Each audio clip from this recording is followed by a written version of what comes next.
Welcome to the Coffee Black Star Trek Character Showcase. Today we take a look at the history of 7 of 9.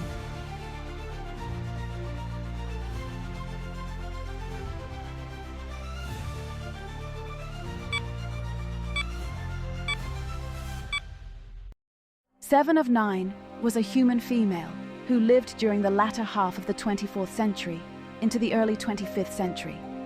Originally named Annika Hansen, she was born in 2344 at the Tendara colony, the only daughter of eccentric Federation exobiologists Magnus and Erin Hansen.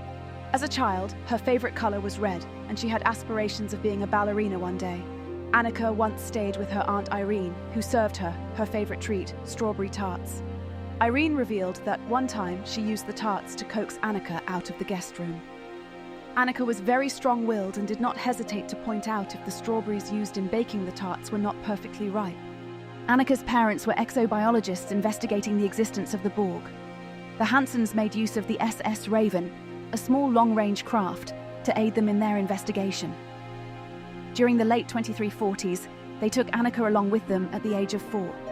The Raven eventually found a Borg cube and followed it through its transwarp conduit into the Delta Quadrant, the Borg's region of origin.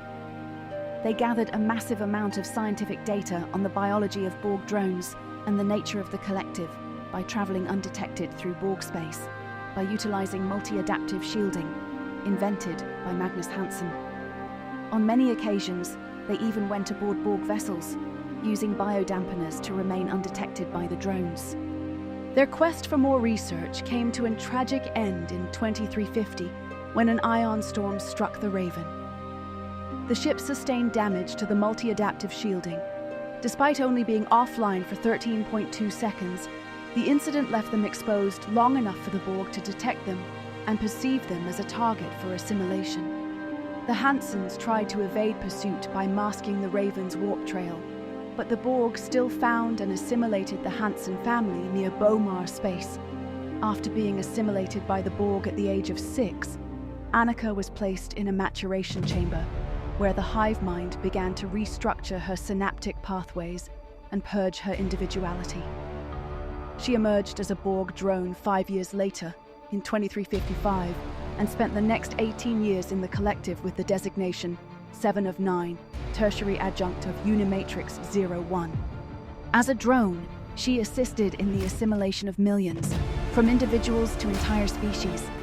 She personally assimilated many individuals from a variety of species, including humans, Cardassians, Ferengi, Bajorans, Bolians, Krenim, and Klingons. 24 years after she had been assimilated, 7 was liberated by the crew of the USS Voyager during a conflict between the Borg and species 8472. Initially resisting to regain her humanity, 7 eventually joined the crew under Captain Janeway's mentorship. While on her journey to reclaim her individuality, 7 still suffered many psychological and physical issues due to her time in the collective. The transition back to humanity was difficult for 7. While appearing to accept her separation from the collective, at the first opportunity, she tried to contact the collective in an attempt to be re-assimilated. Eventually accepting her new life, she still refused to be called by her given name of Annika Hansen, and instead chose a shortened version of her old Borg designation and became known to the crew as 7. This compromise came at the suggestion of Captain Janeway. In 2375, 7 developed an extreme multiple personality disorder when Voyager neared a vinculum infected with a synthetic pathogen by species 6339. It appeared that the personalities of those who had been assimilated by the Borg took over 7's body. These personalities included Starfleet officers, a Klingon warrior, a Vulcan official, a Krenim scientist, a Ferengi, a woman trying to find her son who was lost at the Battle of Wolf 359, and a frightened young child. After investigation, it was clear that the malfunctions in her implants were precisely what species 6339 wished to inflict on the Borg. The personalities began to take over 7 to the point that her own individuality had been lost.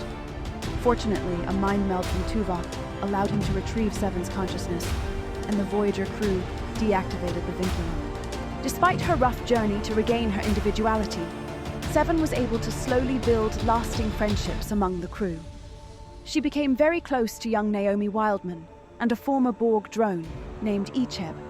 She also developed a friendship with the EMH doctor, who took it upon himself to mentor her, although it was clear he was hoping to pursue a romantic relationship with Seven. Seven, however, did not return the doctor's affections and instead took interest in Voyager's first officer, Commander Chakotay. However, Seven's romantic relationship with Chakotay wasn't her first, as she previously discovered that she had a relationship with another drone within Unimatrix Zero, a man named Axum. Seven was critical in assisting the crew of Voyager, especially in matters of adapting Borg technology to the ship. She also assisted with the creation of Voyager's special custom shuttle, the Delta Flyer. After Voyager's return to the Alpha Quadrant in 2378, Seven applied to join Starfleet, but her application was rejected, despite strong opposition from Admiral Janeway, who went so far as to threaten to resign from Starfleet. Seven chose to abandon the attempt, accepting that Starfleet had rejected her for her Borg past. This later led her to join the Fenris Rangers, and she operated along the Romulan neutral zone, where she worked closely with a woman named Biezel. Unbeknownst to Seven, Biezel was a black market dealer in Borg parts taken from former drones, and had infiltrated the Rangers to get close to Seven. Through this relationship, Biezel learned about another former drone, Icheb. In 2386, Biezel lured Lieutenant Icheb into an ambush. While held captive, his implants were brutally removed from him without any anesthetic. Seven came to his rescue and found him dying and in excruciating pain. As he begged Seven to end his life, she cradled him in her arms and fatally shot him with her phaser. In 2399, Seven helps Jean-Luc Picard rescue Bruce Maddox from the planet Freecloud and avenges Icheb's death by killing Biezel. In 2399, Seven meets Rafaela Musica when she crossed paths with Jean-Luc Picard, and the pair began exploring a romantic relationship. Over a year and a half later, in 2401, Seven and Musica were on uncertain terms regarding their relationship. Musica wished to be more involved with Seven, but the pair instead remained good friends. After assisting with a monumental truce with a new Borg faction, Seven was given a field commission by Admiral Picard and joined Starfleet as a commander and first officer of the USS Titan under Captain Liam Shaw. Following the destruction of the Borg Queen, Seven was promoted to the rank of captain and given command of the USS Enterprise G. This concludes our showcase of 7 of 9. Thank you for watching, and remember to subscribe for more Star Trek content.